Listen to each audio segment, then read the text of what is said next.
The following podcast is brought to you by the Johners Podcasting Network, found exclusively at wrestlingwithjohners.com.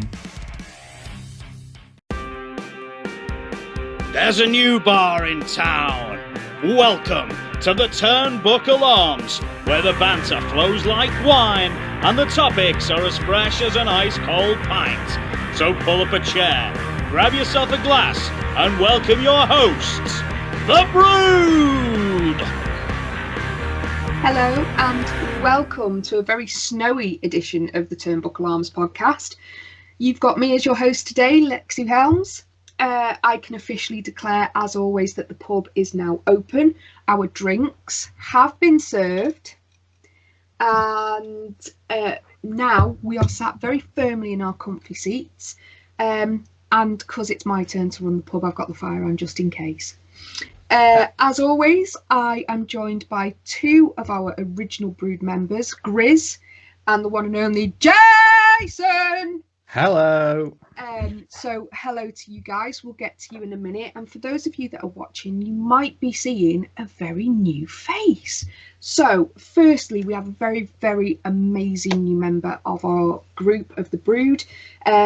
You may recognise him from the Work the Left Side podcast. His name's Nick. So everyone say hi to Nick. Hi, Nick. Hi, Nick. Hello. Hola. So Nick, Hello. do you want to just quickly introduce yourself and then we'll get on to other things? Yeah, as you sort of said, hi, my name's Nick. I'm going to be launching the Work the Left Side podcast next month. So this is just me making a bit of a appearance, hopefully getting my face out there. Hopefully don't put people off. And yeah, keep your eyes peeled for the first episode dropping in February.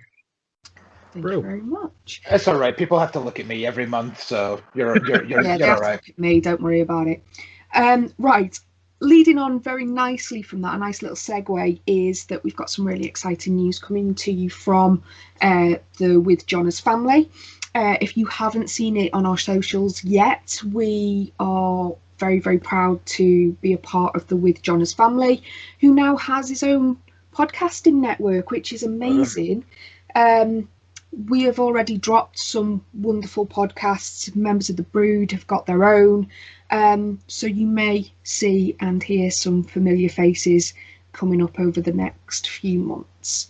So, on to this week, on to this topic. So, firstly, massive Happy New Year to everyone, including the listeners. It still feels like 2020. I don't feel like it's a new year, but there we go. And what I didn't want to do this week was do a predictable podcast, so do predictions for 2021. I think given the way that 2020 went and the way that 2021 is probably going to go, no matter what we do, we'll get some aspect of it wrong. So Charlotte wins. Let's move on. Thanks. So in the UK, we're in another lockdown, and I'm going to be absolutely honest with you, this one has really sort of taken a hit really badly on my mental health. So when I get into that place, I go to three things. I either go to the kitchen and cook, I either sit and cross stitch, which means I stab fabric repeatedly, or I listen to music. And I thought today we could help the Brew'd all sort of distract themselves by talking a bit of music. Because I'm being honest with you lads, baked goods probably wouldn't travel very well in the post, and I don't think you'd have the time or patience to sit there and stab fabric. It might be your thing, it might not. So You don't know me. Oh, well, I'll send you some stuff in the post, shall I? This would be great if I had like something where I could just pull up and go, I made this, but no, there's nothing to hand. Right, so it's no secret that WWE love to tout. Did you make that? Did you crochet that yourself? No. No, don't lie, get caught I out. was like, no way did he make that. No, don't lie, get caught out. For a moment, I was going to be impressed. I haven't even got anything around me that I've made. I'll find something later. Anyway, WWE likes to boast, and other wrestling promotions, again, I'm sort of more WWE than any other promotion, but they like to flaunt the fact that a lot of celebrities have got involved over the years. They've been in the crowd, some of them have actually got into the ring, etc., etc. So just a couple of musicians that have been seen in the crowd: Fred Durst of Limp Bizkit, Corey Taylor of Slipknot and Stone Sour, Method Man of Wu-Tang Clan fame, Chad Gilbert, which is actually the bassist for New Found Glory. If you haven't seen it, the My Friends Over You video is absolutely fantastic, and there's a nice little nod to wrestling in that video. Nina Strauss of Alice Cooper fame, Lars Fredrickson, the leader of Rancid. Let's see, who else have we got? Saliva. Oh, Saliva, fabulous. Snoop Dogg. Alter Bridge also appeared on Raw. And who? Alter Bridge. Alter Bridge, of course, Alter Bridge, yeah. So, loads and loads of musicians have appeared in one way, shape or form. And today we're looking at sort of fancy booking in terms of bands and wrestlers. So it's the wrestlers that you feel would benefit from having a certain band help, you know. So there was an opportunity a couple of years ago where Metallica was supposed to be performing at WrestleMania, and that got nixed by Vince McMahon because Vince McMahon didn't know who they were, despite the fact that they now own the rights to some of their songs. But yet he knows AC/DC, who've been about almost as long as Metallica. But is it because AC/DC are that little bit older than Metallica? Maybe. Anyway, so I'm going to go down this rabbit hole. I'm going to start with Grizz. So Grizz, what wrestler do you think would benefit from a theme song by a certain band and or artist? I mean, like, as I was kind of saying, like, I thought this was going to be easy, and then the more I thought about it, the more difficult that it became. So arguably, I could just say right now, practically everybody in the roster could benefit from proper music, because this whole getting, like, CFO Dollar Sign, I mean, like, don't get me wrong, they created some, like, awesome theme music, but this new guy that they have, Def Rep or something along those lines, makes some of the most generic theme music ever. So, I mean, saying all that, I feel like Shinedown would be quite a decent band to use. It's a band they've used many times with sort of pay-per-view themes and all that. And even Enemies was the Raw theme song for a while. But I can't help but, like, I feel like that would be a kind of band that would be very suited, because it's like, it's kind of, you know, I don't want to say generic rock, but it's your most basic sort of term of rock. And then I feel like maybe someone like maybe even someone like Roman Reigns or something. Roman needs his music to change from the Shield music. They have said that's coming, haven't they? Yeah. That's on the next on the list. So that's a good point. But Roman has gone out there and said that it needs to be the right one for him, because even he didn't like the Shield at first, and then it kind of stuck, and he's just waiting for the right thing to come along. I read the other day, so there we go. Or maybe, I think as soon as I said Roman, it's like, Roman Shinedown doesn't really work, but maybe like a band more like kind of Parkway Drive or something like that, you know, a bit heavier. Like something like that would be quite nice and gritty and kind of. What about something like Code Orange? Yeah, but they suck. So. Oh yeah, but we know that WWE have used them before, so. That's the bad part, is the fact that the only Code Orange song I like is the cover that they done of Bray Wyatt's theme song, and then every other time they're on TV, it's like, wow, yous are bad. Don't know about Willie Grizz, lad. Hey, like, I likes what I likes, and I don't likes you. Okay, fair play. So that's really all that I can think of. Like, because going through this sort of thought process, like, I probably ended up wearing my Powerwolf t-shirt and having my Powerwolf goblet for a reason, because I was like, they would like make some really good theme music, but then I couldn't think of a wrestler to kind of intertwine with the band. So like the extent that I got with that is if Mordecai come back, that was around for a very short period in 2004, and he came out to like a Powerwolf theme song, and it's like, that would be amazing. Weren't they used on an NXT takeover? Powerwolf. I'm That's sure they were. I'm sure they were. I might do some research while some other people are giving their stuff, but yeah, please do. Please do. Ghost definitely were, and you seem to think that they're the same. So not really, but anyway. Right, Nick, who do you think would benefit from a new theme, essentially? I think definitely Reigns, as mentioned previously, needs to be changed. I think since they've kind of dropped the whole glorious thing with Rude, I would repackage Rude's entrance, because that got him over huge in the first place, and that's not even a factor. So, give him some new music, get him to come out with something, get him an even a better song, different vibe. Band wise, I would say I'm looking at something like Five Finger Death Punch. Nice. That's a shout. Get something thrashy out there, but something that people will pick up and listen to, kind of thing as well.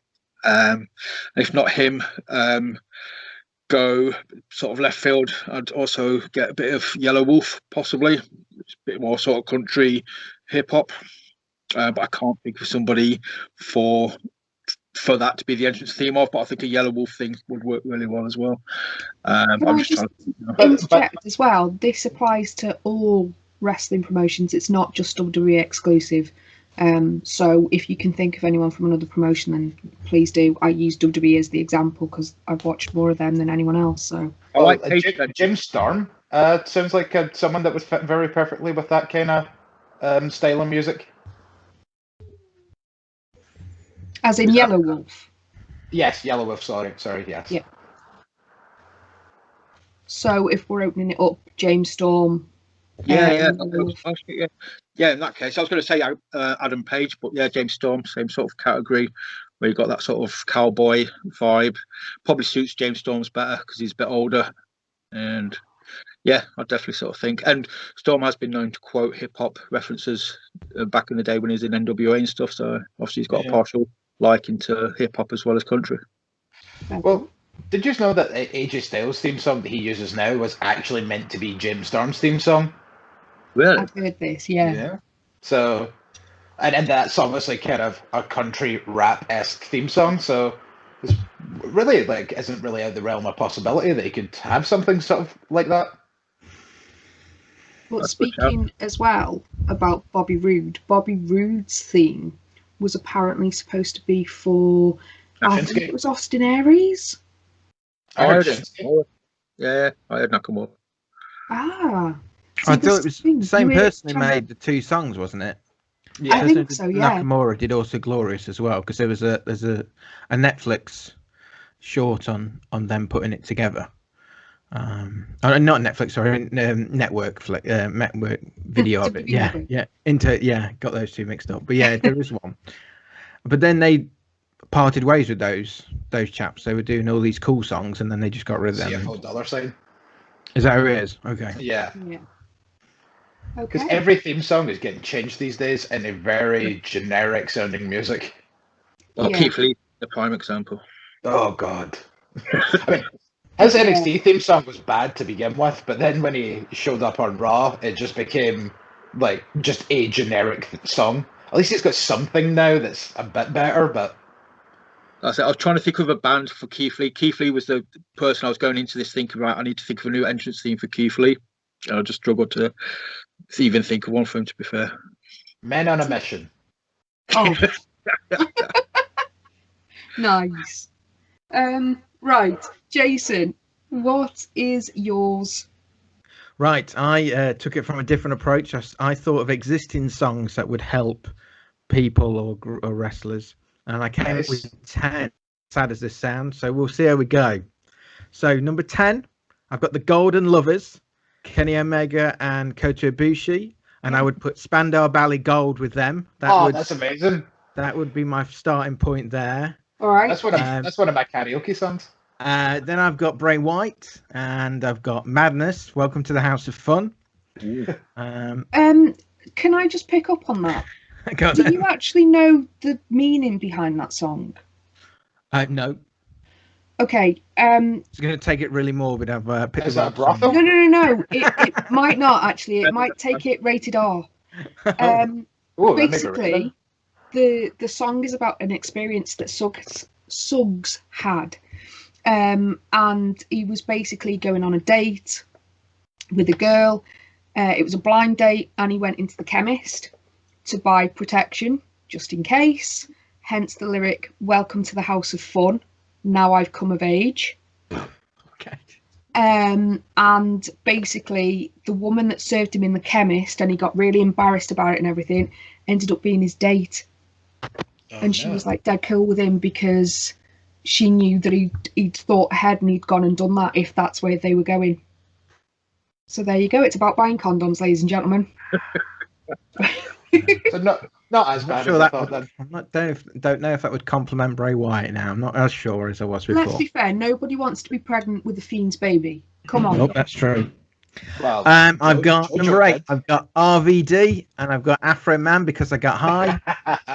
Oh, right. I think that would work better with Matt Riddle than RVD. Yeah, potentially. The two of them as a tag team. This one wasn't as sure as. Number 7, I got Matt Hardy, and I don't know how to pronounce his name. AO Black, I Need a Dollar. Thinks he's doing the Money Matt things most recently. $1 is what I need. Alexa Bliss, Cliff Richard, she's just a devil woman. There we go.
This is the new way she's going.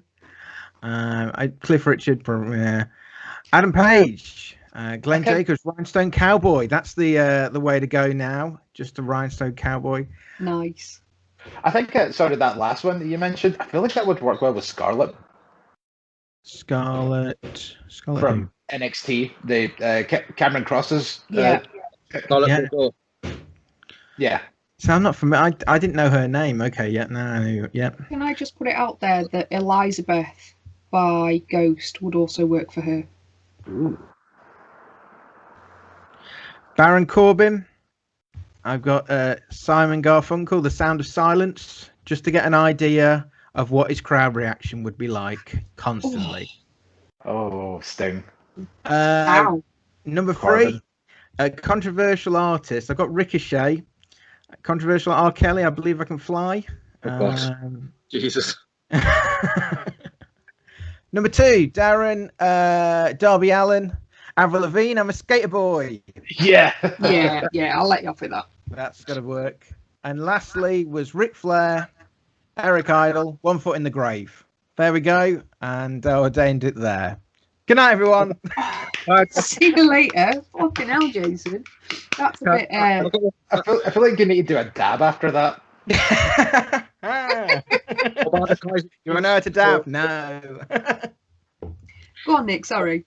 Got the Kaiser Chiefs. I predict a riot for a Riot Squad. That's a good one. That's brilliant. Or Ruby Soho, by, it's not Rancid, it's the other one. Is it Rancid or the Transplants? Ruby, Ruby, Ruby, Ruby Soho. Ruby, Ruby, Ruby, Ruby. I want to say Rancid. I'll get called out on it. There you go. Maybe. See, I get those bands confused. It's been a while since I've listened to them. Oh my life. For those of you that don't know about the Ghost song that I referenced, it's from the first album, and it's about a woman that basically was very evil back in the medieval period. So it was Rancid. Confirmed. There you go. You see, nice one. Fact Right. checker. Well done. For me, I've got a couple, and some of them are going to be a bit predictable, but there we go. For me, one of the biggest missed opportunities ever was not using the Manic Street Preachers for Wade Barrett. And for those of you that don't know, Wade Barrett has culture, alienation, boredom, and despair going around some roses on one of his arms. And that's actually in tribute to the missing, presumed dead guitarist of the Manic Street Preachers, Richie Edwards. And, you know, I think that would be a fantastic way, especially if they used some sort of remixed version or revised version of the song If White America Told the Truth for One Day, Its World Would Fall Apart. That is a genuine song title, and there is no gaps in between, so you literally have to say it in one go. From the album The Holy Bible. It includes lyrics such as there's so much white in the stars and stripes, your idols speak so much of the abyss, and yet your morals only run as deep as the surface. It's basically a massive fuck you to American culture if you read between the lines. Now, obviously, Richie isn't there anymore, but given the current climate, they would be perfect, and it would be perfect for generating heat, in my opinion. However, my main one is Aleister Black. And Aleister Black not using Ghost. They have, in my opinion, they have absolutely ballsed up big time, because January 2017 Takeover San Antonio was when Square Hammer was used for that takeover. And when it was announced, I lost my shit, because, as listeners know, I am a massive Ghost fan. And it's not a case, and Grizz as well. So it's not a case that WWE are against using them. So if you follow Aleister Black's socials, you'll see that he frequently looks and shares things about Ghost and stuff like that. He tweeted out at one point, "Can you hear the rumble?" which sent everyone losing their collective shit. And it was like, mate, you're just thingy. You're just quoting Ghost lyrics. Don't tease me like that. Don't tease me like that, son. He's discussed listening to them, listening to the band Ghost with Metal Magazine Kerrang. He's even appeared with the NXT Championship in a video for the Dance Macabre video. I've seen that video. Oh, there's two versions. There's two versions. Okay, do tell. One of them is like a load of... Is that the house party one? Yeah, there's the alternative one, which has got Aleister Black in it. That's not the one that I've seen then. And Chris Jericho, I think. But basically, he's just rocking out, warming up, getting ready to go out. So for me, don't get me wrong, I love Aleister Black's current theme. I think that's a great job, even though it can be a bit generic and repetitive after a while. Do you mean his old one? Yeah, his... No man has ever truly God. Yeah. Yeah, because he did change it and then disappeared. The fact that you're kind of saying this, and the fact that he's talking about Ghost and all that, I was actually reading an article, I think earlier on this week, where they says that Aleister Black is ready to go, and they're purposely keeping him off television so he can make like a big grand return. So Yes. there's potential. Yes. I personally think that he should use the song Per aspera ad inferi, which is probably butchered in Latin, but it basically translates through hardship to hell / the netherworld. Just get your man in to translate that. I should do, shouldn't I, really? I think it would be a great move in general for the company as a whole and for Aleister Black. 2 reasons. 1, it's not a secret that he is a fan. And 2, Ghost are just starting to break into the mainstream. And this is where I put my hipster glasses on. I saw them before they were cool. So you're not going to like them after that? Is that how No, it works? no, I don't think Instantly I can, reject to be honest them with now. you. I don't think I can. I don't think I can stop. I'm too far in now. But again, they're just getting noticed. They're just getting into bigger things. So I genuinely do think that it would benefit. So WWE, hi. Oh, sorry, we've got a guest. Hi. Hi, Jay. It's all Daddy's friends. Hi. Hi. He's like this. Yeah. Sorry, carry on. It's okay. I just wanted to make him feel welcome, that's all. So yeah, I really, really do think that WWE are missing a book on that one. So there we go. Anyway. Can I maybe take a double dip then? Because throughout all this, now I've thought of 2 that could be kind of interesting. Partially, one is because I did sit there for a minute holding my goblet like Gangrel, and then it was like, Powerwolf and Gangrel, hell yeah! Yep, can go with that. And then maybe a band like Hailstorm with a H, not Hailstorm, Hailstorm, doing music for someone like Shotzi Blackheart. That's a shout, that actually, yeah. Nice. I like it. It. Right. Okay. Anything to add?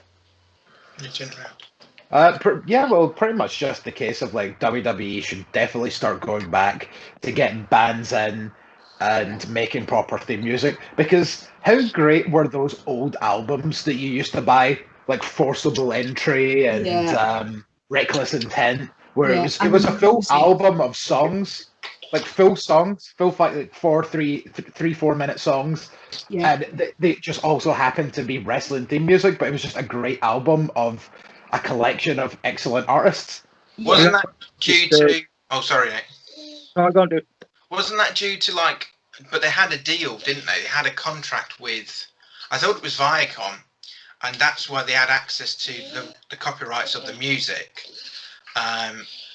And then, but they're all kind of linked together. I mean, WWE seemed to be everywhere during the Attitude Era on any telly show, where now they don't do that.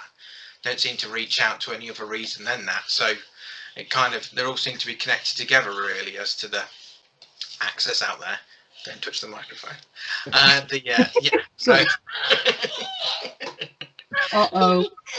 Oh dear. Oh dear. Okay. I'll be back in a moment. I think that is the youngest ever appearance of anyone. So yeah, anyway, sorry Nick, you were saying. Right. I think on the album you had like Disturbed, I'm sure Saliva was on there. Yeah. Our Lady Piece was on there. Oh yeah. They used to play Chris Benoit's theme at concerts. Yes, they did. No, they do not. Which sucks because that is a jam of a theme. Yeah, to be fair.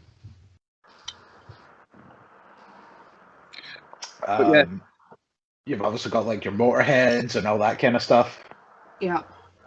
Boy Hits Car, which was one of my favourite bands back in the day when they did Lita's music. Yeah. Yes, mate. Yeah. That was a great theme song as well. Yeah. I'm just trying to think who else was on that album. Drowning Pool was on there as well. Yeah.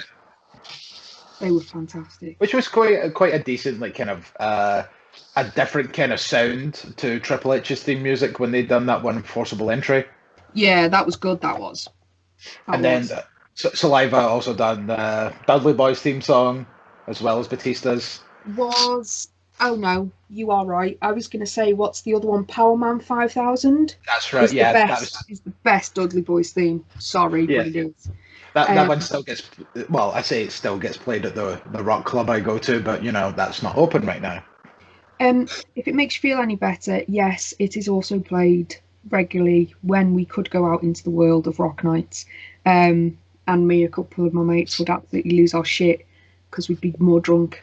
They'd wait until later on, and then someone would always do Devon get the table. Yeah. Can I just take a minute as well just to thank the music gods that Nakamura has his old theme back, because I love that theme, and if the rumours are true, I will absolutely adore this year's WrestleMania main event. I've read somewhere that it's going to be Nakamura versus Reigns. Ooh. And I hope Nakamura fucking does it, to be honest with you. No disrespect to Roman Reigns. I love the character that he's now portraying, but if you're going to go Nakamura versus Reigns, it's Nakamura any day of the week. All it ever takes is for a good appearance. Is that for Mania? Is that what you're saying? Sorry. What was that, Jason? Are you saying that's for Mania, sorry? Apparently, yeah. Oh, okay. I thought it was Daniel Bryan I heard last. Okay, that's interesting. Apparently, but there is lots of different things going on, like it could be Goldberg versus Drew McIntyre, and yeah. So, anyway. I mean, all it takes to completely rehab a wrestler is stick them in a gauntlet match, clearly, because every time they do that, they just come out with absolute gold. Yeah, to be fair, can't argue with that. Although I will be one of those people that will say that his heel theme music was better. Yes and no. I think they gave it back to him at the wrong time, though, because you need the crowd there. The crowd makes that theme. Like, maybe if you give it back to him at WrestleMania. Yeah, but you see, now we're drifting into another one that I wanted to talk about later. So we're going to nicely swerve into that one, Grizz. All right, okay. So if you haven't read the reports, apparently WWE want to have about 27,000 people attend WrestleMania on both nights. I just sort of wanted to sort of discuss and get people's thoughts and feelings. It is a rumour at the moment. Nothing is set in stone. So yeah, Nick, your thoughts? I think it's really stupid unless it's done if it's done right. If they're doing it for the sake of doing it, and knowing WWE's past history with their neglect in testing and the whole buying into the whole COVID thing to start off with, I think they'll fuck it up and put a lot of people at risk. Yeah. Jason? Well, I mean, it can be done. I watched the Conor fight just, and I mean, they had 2,500 people there, but then UFC are fantastic when it comes to the testing. They are really good. AEW, I've got fans, and they're also very good at it. But like Nick says, WWE have been crap. I mean, the idea that it would embarrass you wearing a mask, and that's why they stopped all their wrestlers doing it is just bizarre. So I'm assuming that the arena is gigantic, the one it's going to be at. If they can have 27,000 at it, how big are we talking? You said 27,000? Yeah, I think it's the same one that they were in last year. Okay. It's another one that they're recording in now with the Thunderdome. Oh, I thought it was supposed to be the same one as last year, like where they were supposed to have WrestleMania last year. No, because is it not still going to be in Florida? Yeah. I'm trying to get an idea of how much space you would need to have that many people spaced out in one place. Just sounds It'd be like an 80,000 arena or something. Okay then. So potentially there's a facility to do it. Okay. But knowing WWE and knowing how they like to present the product, you know they're not going to have 2 meters distance between fans. You know that, like, and it was interesting that you were talking about UFC. UFC had 2,500. That is like less than a tenth of what WWE are proposing at this moment in time. And for me, there's a massive difference between 2,500 people. Yep, that is potentially manageable if you have the right amount of staff, compared to 27,000. Are you telling me that people are actually going to wait to get temperature tested, to have the tests done and everything, and WWE are going to wait, and then they're going to put on like a 7-8 hour wrestling thing. Well, it's over two nights, so. Yeah, but even so, like, say it's split into 3 hours and then a 4 hours. Are WWE going to hold that up because not everybody's been tested? No, they're going to go on, and if you don't get to your seat on time, that's your tough titties for showing up late. Yeah. Oh, yeah. But have any of you seen, or did any of you watch, more specifically, Wrestle Kingdom this year? Yeah. No. Because they done really well. They had I guess I think it was like 40,000 maybe in that. Like there was a lot of people. They done social distancing, and Japan wore masks before it was cool. But like I know Japan is obviously in a bit of a different state. Like they've managed to almost eradicate this virus at this point because everybody was being safe and not having anti-mask meetups and all that malarkey. But it can be done. It's just going to be it's kind of what we're all saying is it's going to be the case of how safe is WWE going to make it. Yeah. I think that's the worry, I mean, don't get me wrong, I love professional wrestling, but would I go? No. Well, For me, maybe. It was always weird that they got in the whole essential workers, how they got bunched up in that anyway. I mean, the idea that 1 month WWE donate an enormous figure to the governor at the time, who then turns around and says, no, wrestling is, of course it's essential. And you're like, yeah, okay, of course it is. Yeah. So with that then, they were always in a grey area, but then that's why Tony Khan then jumped on it and said, well, okay, then we'll do it. We'll do live events as well, but we'll do it in a much more safer way. I suppose it was only Kevin Owens was the initiant as to why they even started wearing masks, because he had a family member who got sick, I think, and then he really, really got onto him about it. But I mean, it's interesting as to where they would be now a year on, but it would bring them, because then they would be then probably the biggest, because actually, I guess AEW, I wonder if theirs actually counts, because they would be the biggest arena event at that point. That would be something they could claim. They'd want to claim that, wouldn't they?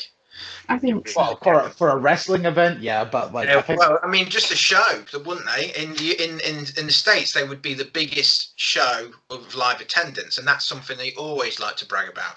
I have heard like NFL has been getting quite a lot, like 20,000 for some. Really? I didn't know some that. of them football matches. Okay. But are most of the NFL arenas open air? Yeah, which is the same with the place that they're going to be doing Mania, because it's the one with the pirate ship that you were talking about, isn't it? Yeah. But yeah, that's open air, and pretty much all WrestleManias tend to be open air these days anyway. Yeah. Which is probably part of their argument of this is how we can get this many people in the arena, is because it's going to be open air, fresh air circulating, blah blah blah. Yeah, I don't know. Like maybe it's just me being conditioned because of everything, but I don't think it's wise. I don't think it's safe. Yeah. It just always sounds shady as soon as you mention it's WWE that's doing it. There's always things like that. I mean, I've got to be absolutely honest with you, lads. Like, I know that AEW are putting, they've got fans in and stuff like that, but it's never in your face. You don't see them in the crowd, if that makes sense. You can hear them, but when you're watching it, I find my attention's diverted to the ring rather than... Unless Jericho makes his entrance. Yeah, that's true. I was going there, actually, but yeah, I don't know. Are they doing it just because AEW are doing it and they're doing it quite successfully? I don't know. I think personally, like, because I mean, I think at this point we all know enough about what Vince McMahon as a person is that we can kind of tell what he's thinking. And yes, exactly. For podcast listeners, Nick just waved his finger to the side of his head. Nick just did that. My mum has curly hair and brushes her teeth. But it's totally that thing of like this time last year we were ready for WrestleMania. and which could have again potentially been one of the biggest WrestleMania crowds ever. Yeah. So when the whole world went to shit, Vince was like, "Oh, good. So now instead of having like nearly 100,000 people in the Florida Dome, we now have nobody, and we're doing WrestleMania in the Performance Center." So Yeah. this year, he is like, that is absolutely not gonna happen again. No chance in hell. No chance. I think someone just needs to sit him down and be like, you are considered a vulnerable individual against this virus. You ain't going to win it. All right? As much as we love you and everything, you ain't going to fucking win against the virus. But anyway. I'm Vince McMahon. I'm 100 years old, and I haven't been sick. I hate people that sneeze. Oh, right. Anyway. Imagine not being able to taste your food. All these steak wraps that I eat. I'm not even getting into that. Right. We couldn't obviously do this podcast without talking about one of the major stories that happened over the Christmas period, and it is really, really sort of heartbreaking. It's remembering Brodie Lee. It's the first time that we've met since obviously Brodie's untimely passing, so I don't think I'm ever going to forget where I was when I heard that Brodie Lee, formerly known as Luke Harper, had passed away. The official reason that's been given is a non-COVID related lung condition. So, Jason, what are your thoughts? Just horrible, isn't it? And I mean, I mean, Jim Cornette was talking about that it was a secret that was known within AEW, but they were just such good. None of this crappy like leaking and telling your best mate and all those comments about was it telephone, tell a wrestler, that type of comments that people make. People actually did honour him and just went, well, we know. I mean, am I right in thinking that the hospital that was mentioned I believe it's a cancer specialist hospital from what I've heard. Yeah, that's what I've heard as well. Yeah, so I mean, but they still haven't said, but it doesn't really matter. But it showed you that the week or two before, they'd done this mock match with -1 and Kenny Omega, and -1, his son, ended up winning the title. And it's just such a nice thing. You were like, well, why? I mean, it's a nice thing they did anyway. Yeah. But then obviously in the background, they've got so much more that they know what's going on with his dad. Yeah, I think... and it was one of the best tribute shows I can remember. It was just a really heartfelt. And I mean, now also, did you see Eddie Kingston do the backstage motivational thing? Yeah, it was wonderful, wasn't it? He's just a really nice bloke in general compared to his character on telly anyway. And he did this speech where he was saying, we're here, we did the best tribute show. He's getting really emotional. When he realised he was getting camera recorded, he then backtracked everything he was trying to say. But he was just really, really sweet as well. And it just shows the measure of him, of how much he was appreciated. Also, the good one, if you haven't seen it, is the New Day did one on the network, and Eric Warren was on that, as well as Prince Pretty. Remind me his name. Oh, Tyler Breeze. Yes, because they're all mates. They've all been mates for a very long time, and that one's a very good interview if you get a chance to see in that one. So I recommend that. But yes, just sad news. But I mean, it shows how much he was appreciated across the board. No one's got a negative thing to say about him. Go on, Grizz. I did see the New Day one with Rowan. I did see that clip. Obviously, his appearance was a really nice extra surprise during the AEW tribute show. Even if commentary fucked it up. No, Jericho fucked it up. Oh, was it Jericho? I thought it was commentary. They kept shouting, Eric Rowan, that's Eric Rowan. And then someone was like, it's Big Red, and they were like, no, it's Eric Rowan. Because Jericho kept going, Eric Rowan. They just hear his captain going, Redbeard, Rowan, Redbeard. And then Jericho's just like, Big Red. This was really rough. Obviously, it's sad when legends die and all that kind of thing, but at least it's that kind of thing. It's like, well, they were older, They had a good life and all that kind of stuff. But when, someone that, like Brodie Lee, who was only around 40, 41 years old, maybe, like, was arguably just hitting his prime in wrestling, like after being doing it for so many years, and then all these things that you kind of read after the fact of, like, he kind of had another job while he was doing wrestling back when he was in the Indies, and he kind of quit that to, kind of focus on wrestling, and then finally got to WWE, which was always his thing. And then when he got there, he done well for a couple of years, and then was kind of mistreated, and finally goes to AEW and starts to become the main eventer that everybody knew that he could be. Yeah. And it was a rocky start for him in AEW, but like definitely he sort of left on like a high of that people can remember. And the tribute at the end of the show, where they gave the legitimate actual TNT title to -1, and retired the red strap belt, and then the subsequent following tribute video was, oh my god, that was difficult. And it's just one of these things where it's like, some people just don't understand, like, when you're sitting there and you're watching somebody every week, practically, someone that's like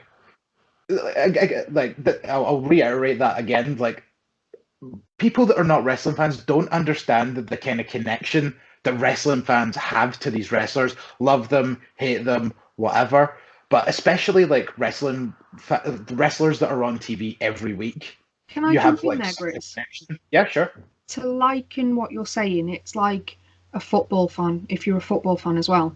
Like, I know that there are others in the Brew'd that are football fans as well as wrestling fans. So for me, I'll use Duncan Ferguson as the prime example. Every other supporter is like, oh, he's Duncan Disorderly, he's this, he's that, he's the other. Me, that man is a god. And it's not because he was the most brilliant footballer we've ever seen. It was because he came to Everton. Everton took that chance on him, and he just got it. He knows what that club means to us as fans. And it's sort of the same thing. Like, once you connect with someone, that's it, So anyway, carry on as you were. But yeah, it's just that thing when you're watching somebody for years, essentially. Like, we seen like the rise and fall of Luke Harper, the returns of Luke Harper, Intercontinental Champion, Tag Team Champion, coming to AEW. Like, rocky start, as I kind of said, but then started to rise. Had that beast of a match with Moxley for the world title, and then beating Cody in about 3 minutes for the TNT title. It just all that kind of stuff. And it's just watching someone week by week, and then all of a sudden them just literally being ripped from your life, and it's just like, oh well, he's gone now, and it's just like, wait, what? Yeah. Like, on my other wrestling podcast, like, we talked for weeks about like, oh well, Brodie's out with an injury, so like he should be returning soon. They're starting to mention him on telly again. And then I think it was like literally the week or the episode before he passed away, we sat and talked and started sort of fantasy booking his return and all that, because this was kind of when Paige was kind of starting to become friendly with Dark Order, and we were like, oh well, Dark Order is bringing him in, and Brodie comes back. It's like, no, he doesn't want Adam Page and Dark Order, blah blah blah. There's your feud for Brodie returning. So it was just that kind of thing that we're all sitting there just like, oh, he's going to be back soon and everyone's going to be good, and then he's going to go in this awesome feud with Adam Page, and then you just get the news, Brodie Lee has passed away, and you're like, but we were literally just talking about him coming back. I'm sick. Yeah. And yeah, exactly. Nobody knew he was even ill. Yeah. Nick, your thoughts on this? Yeah, I very much agree with everything that's been said, obviously, prior. It's just a really weird sensation as well, though, because I don't think a lot of people appreciated him at the point when he died. It's only after watching the tribute videos and then you're looking back in hindsight and you're like, the dude was awesome, knowing that people had nothing negative to say about him. I mean, I'm old enough to remember when I was there. Like, well, not there, but I witnessed the death of Eddie. I saw the Eddie tribute. I can't listen to Johnny Cash Hurt without crying because it just reminds me of the Eddie Guerrero tribute video. At that point, you knew Eddie was awesome. You loved Eddie. You knew he was one of the best in the world. Brodie Lee, it was a different vibe, but it's only when you look back on it you think, yeah, the dude potentially could be in my top 5 at any point, and I just never realised it. You didn't realise how good he was. I personally didn't. I knew he was good. I enjoyed seeing him on TV, but it's not until you start hearing the stories that you just realise what a major loss it was. Yeah. I mean, I'll be honest with you, what an absolute legacy to leave behind, though. That last match against Darby Allin is incredible. And, you know, we're only speculating here. You know, we mentioned previously that where he passed on was a cancer centre. And I'll be absolutely honest with you, if that is the case, and again, pure speculation, what an absolute hero and badass, to be honest with you, if he's worked through that. Obviously now this causes some issue in the sense of where does the Dark Order go from here. I know that on social media, I think it's 10 from the Dark Order has basically said that they have to go on. They can't disband now. They have to go on. Yeah. And for those of you that aren't aware, Brodie Lee's son, -1, actually has a contract with AEW. He has a developmental contract once he's old enough to start training. So, you know, obviously that's been great. And I can't thank them enough for that, because that's amazing. And also as well, I just want to say, I follow his wife basically on social media, and some of the shit she's had to put up with lately has been shocking. For those, there's that one dude that's been an absolute dick about everything. Yeah, like saying, what was that? Was that the Bruce Mitchell dude who did basically the reason that he had to do the conference, saying it wasn't COVID twice? Because he wrote something in Pro Wrestling Reporter or something. I don't know which one it was. Yeah, he got fired. He got fired from his job because of it, because he was just a massive knob. Yeah. Bruce Mitchell, if you want to get the name out there and just call him a C-word. I won't go that far because I haven't seen it, but you feel free to. Yeah, I mean, I've seen some of the things that she's been sent via direct message, and she shared it with people. You know, people are saying that, you know, she's sharing the story to milk her husband's death and stuff like that. And it's just been, that's the nasty side of this. You know, somebody that is well respected amongst his peers, it literally gave us all right until the very end. And unfortunately, the family now have to deal with the fallout. And I'll be absolutely honest with you, with dickhead fans. And it's like, is there any need? Is there any need? But anyway, that one is stuff like somebody's life. Like, come on, like, say what you will about wrestlers that you like or dislike or whatever, but even like, you know, if Jinder Mahal like passed away tomorrow, as much as I dislike him as a wrestler and act and all that, it's like, really would suck if the guy died. That's like, you know, he's a human being at the end of the day. He's a character on TV that we see off camera. He's a human being, for God's sake. Yeah. I think that's the perfect sort of thing to kind of wrap that up on. So if you want to, if you've got glasses by you, raise a glass to Brodie Lee. Yeah, rest in power, my friend. Yeah. I have also purchased the Brodie Lee tribute T-shirt, which is winging its way to us at some point. Amazing. You know, it's from that American website, so it's taking its time, but I absolutely cannot wait. And hopefully, for the next episode that should be here, and I can wear it proudly while we're doing next month's episode. Did you notice Sting wearing it on Dynamite? Yeah, it was good of him, wasn't it? Yeah, I did see that. Because he's even come out and said he didn't know him personally, but he respected him as a performer and everything like that, and he'll do everything he can do to help his family, which is why he got the T-shirt. That's amazing. That is amazing. Fair dues. And also as well, talking about Tyler Breeze and Big E.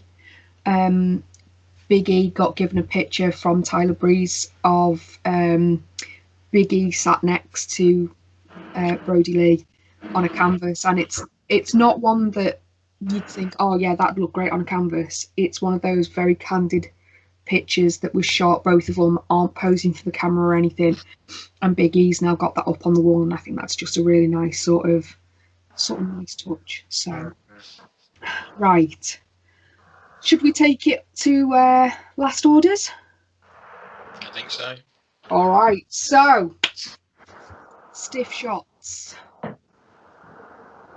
Today, our stiff shots focuses around the Royal Rumble because it is that time of year. We are starting that slope down into WrestleMania season.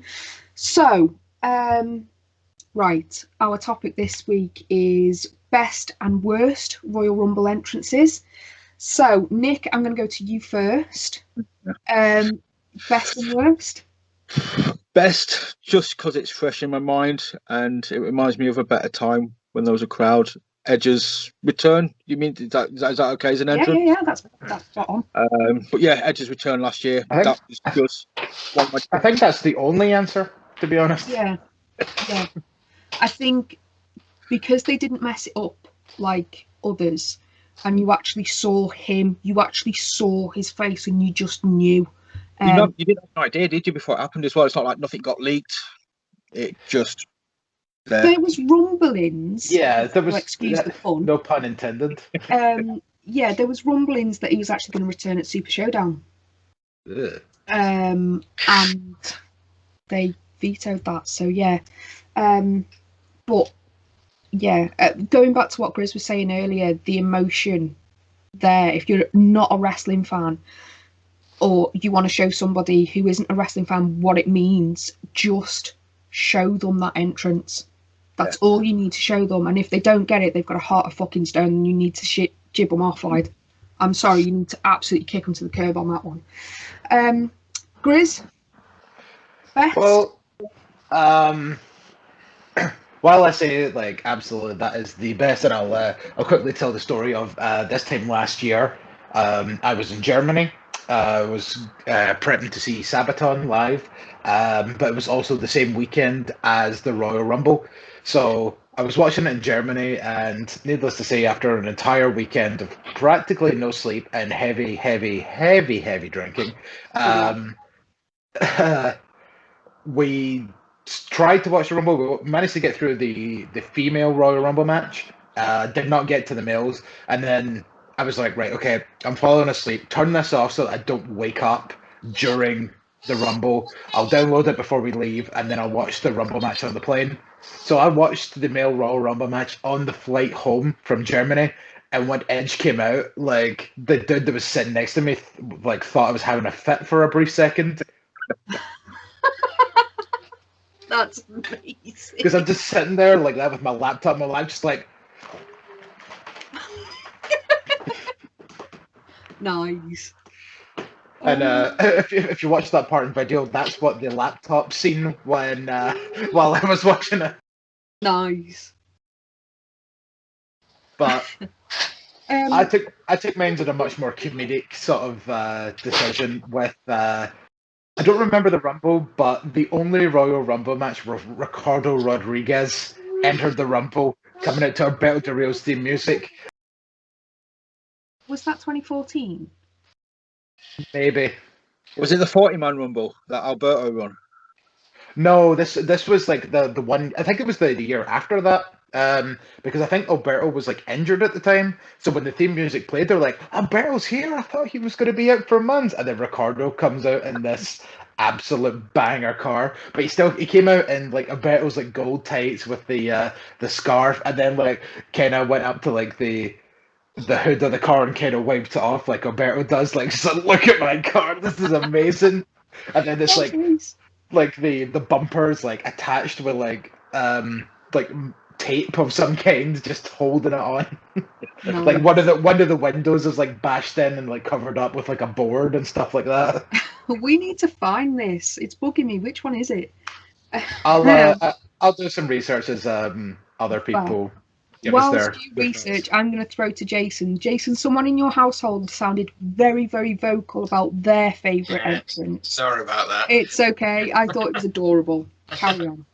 I thought I'd muted my microphone. I might have got it the wrong way around. So I would say best entrances. I had a couple in my mind because I mean, it was good when Drew McIntyre came out for Brock this year. I mean, it was just more about.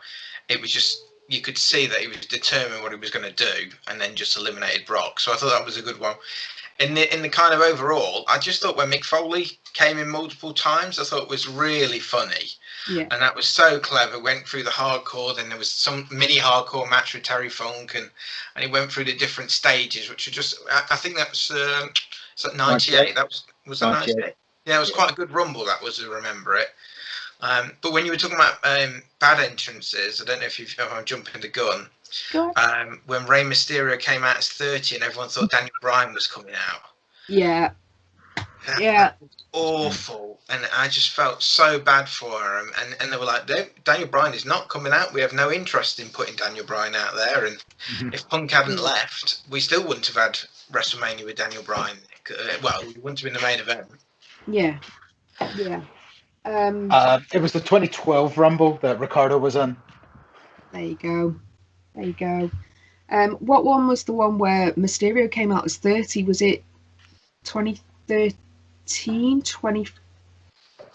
WrestleMania 30 was Daniel Bryan's one. I don't know what year that was, so sorry. It's all right. We're on what? Give me a minute. 30. Yeah, it was 2014. It was.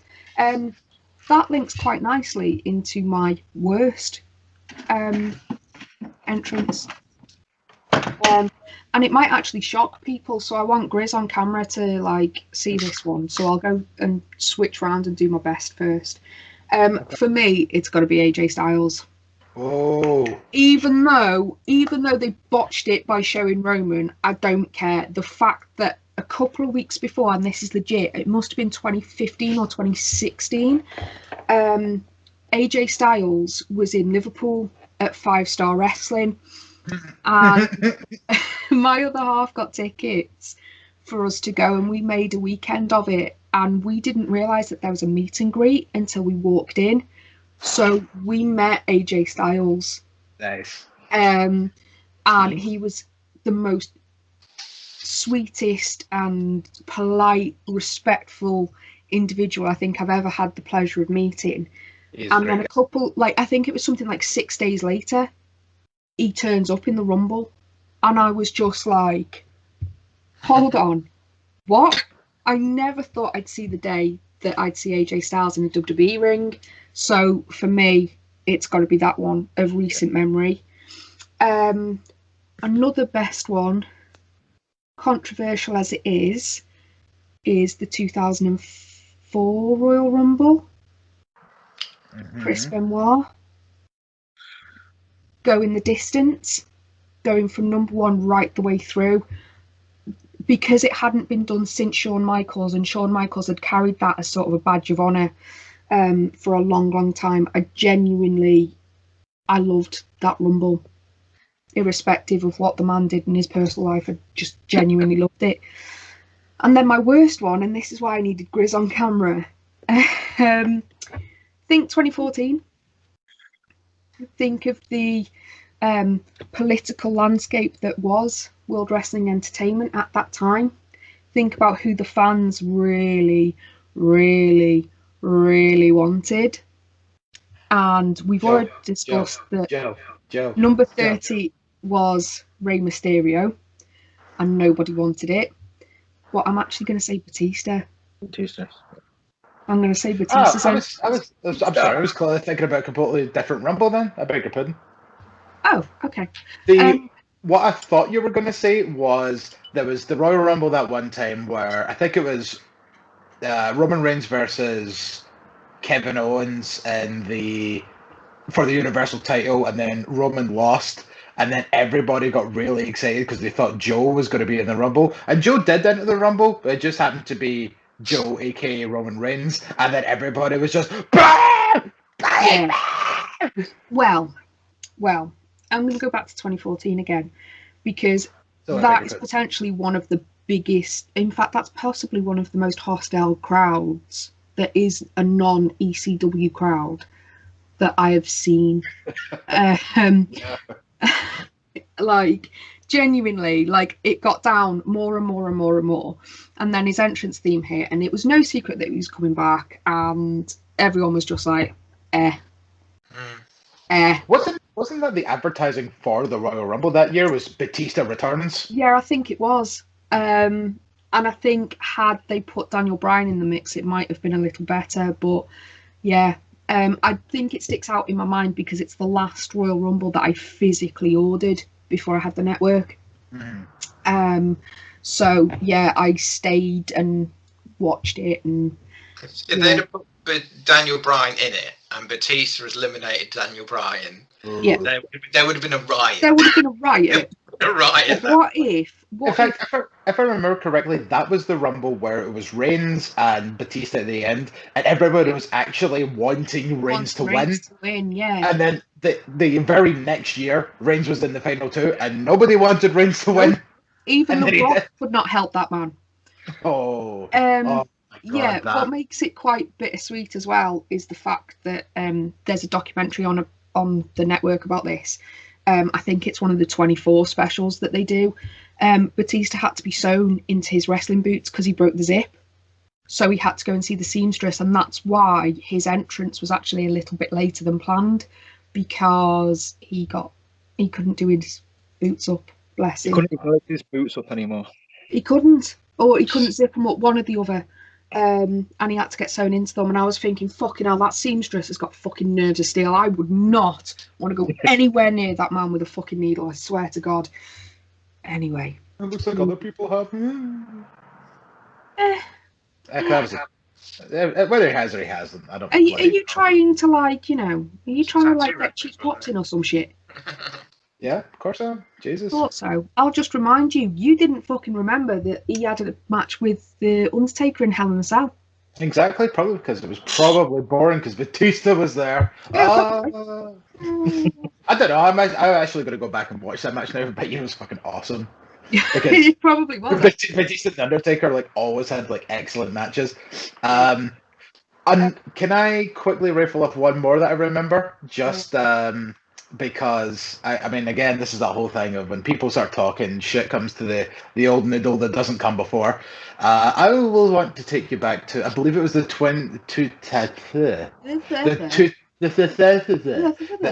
2005 Rumble, I want to say, yeah, where Scotty 2 Hotty made his illustrious entrance just after Muhammad Hassan got eliminated from the Rumble. Scotty working his way down there, turning it up, banging it. He's giving it all the moves, and then Muhammad Hassan attacks him and puts him in the camel clutch. And then Scott, he not as humble as you would expect.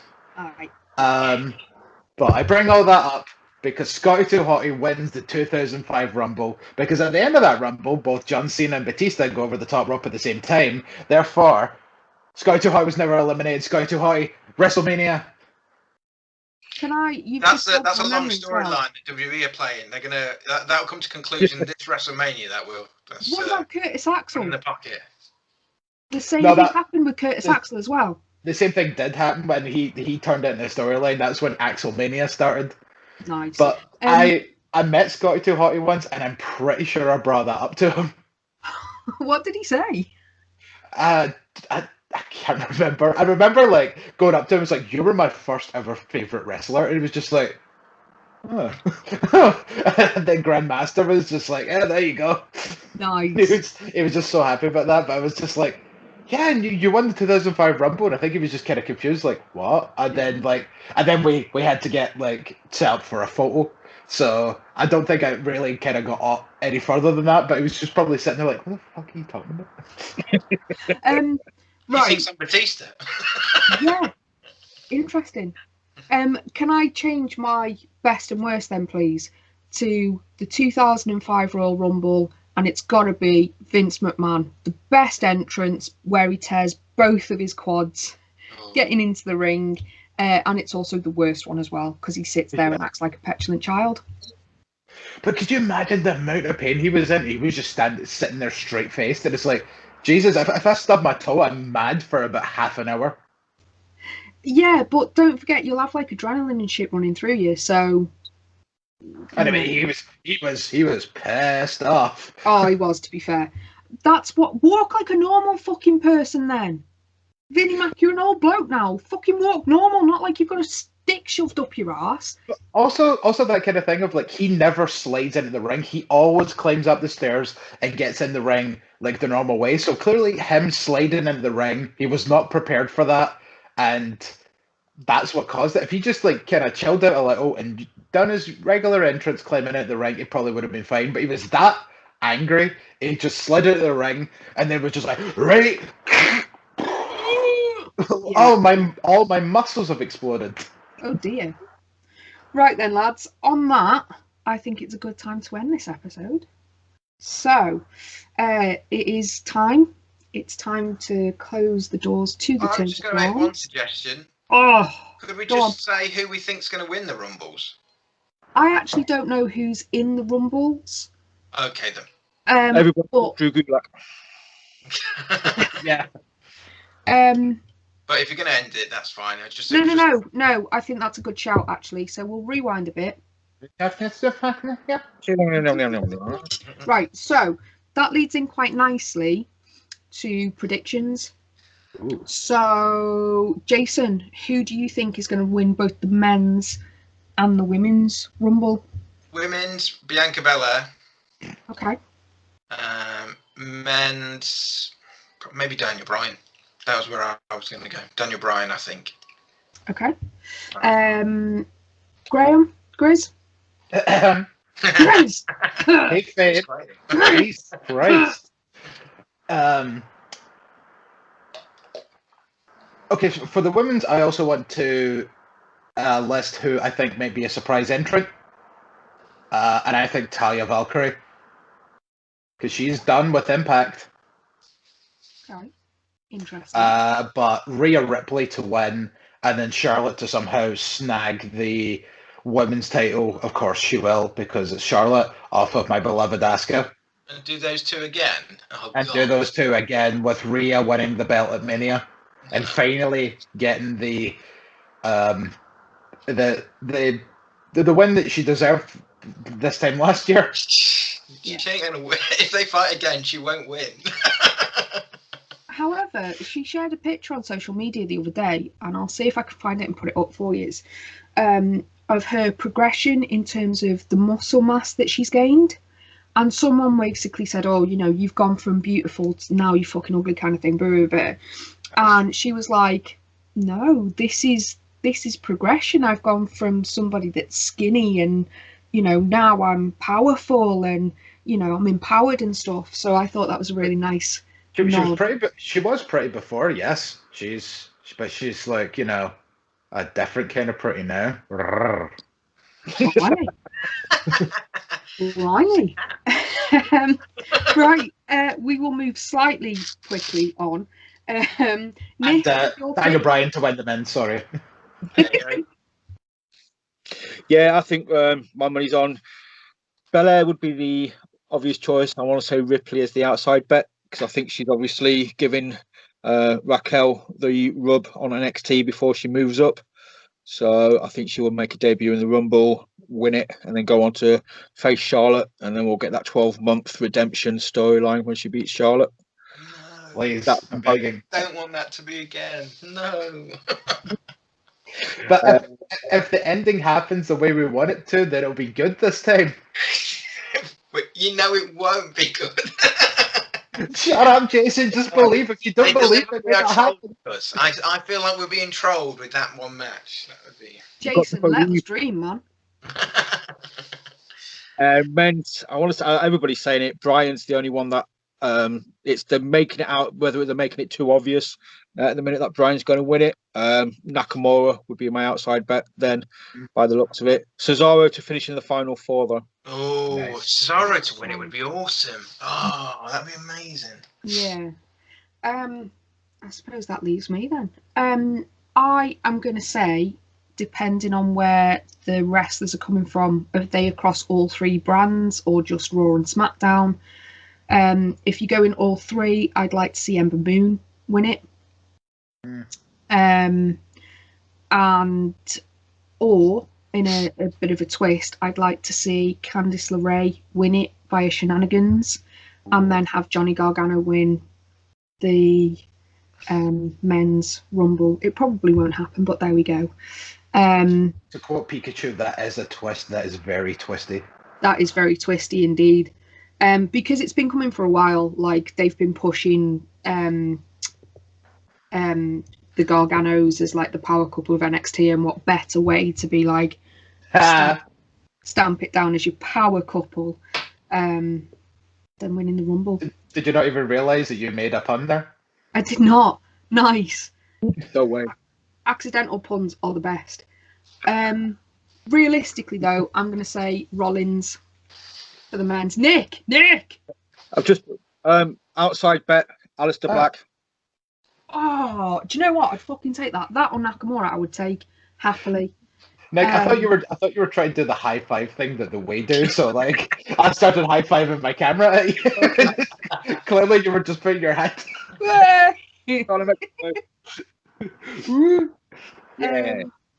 Right. Anything else? Anyone? Shotzi Blackheart to do well. Okay. Outside, Adam Cole. That would be the outside one. Oh, possibly, yeah. I wouldn't mind him being in the final four. Yeah. What about Peter? Peter. As in Pete Dunne. Oh, I thought you meant, what's his name? Peter Rabbit. Who's the football host? Who's the talk show host, chap? Who's the one, Pete Mac? Oh, yeah. Oh my God, Pat McAfee in the Rumble would be amazing. I think he would be good in the Rumble. I think he'd be good fun. Oh, that is a shout. Like, obviously not to win it, but that's a shout for a surprise entrant easily. Yeah. As we started the show, I said that it was unpredictable, and I didn't really want to do the predictable thing. So sorry, it's all right. It's fine. Yeah, but the Rumble's completely different. Like, if we sat here and just went, I predict by the end of the year that do well, blah blah blah, then that's different. But like, the Rumble's always this thing of no one will ever like agree. We all have our different wavelengths and all that, and so like, and plus the Rumble's always kind of unpredictable for the most part anyway. So yeah, I mean, it would be interesting to have somebody from NXT win it. I don't think anybody that's still on NXT has won it yet. So that might be a nice way to get a bit of heel heat or whatever. But yeah, so there we go. Right then, lads. I do apologise, but I think that's it. Time's been called at the Turnbuckle Arms. It's time for me to lock up. So a massive thank you to Grizz, to Nick. Hopefully it wasn't too traumatic for Nick. And Jason. Just thrust upon here with the whole weirdos. Yeah, sounds about that. So I will be handing over the keys to the next host. Please keep your eyes on our social media pages for when that's going to drop. If you're unsure where to find us, you can find us at the Turnbuckle Arms on Instagram, Turnbuckle Arms on Twitter, and the Turnbuckle Arms podcast on Facebook. You can also send us questions via email should you wish. It's at theturnbucklearms@gmail.com. Once again, a massive thank you to Big Johnny and his BigJohnny.com world for allowing us this platform to do what we do, and also Half Decent for doing our fantastic entrance themes. So stay safe, follow the rules, don't be a dick, spread positivity and not everything. the virus. Absolutely, spread positivity, not the virus. And yeah, until next time, stay safe, and we'll see you all very soon. See you later. Bye-bye. Stay foxy.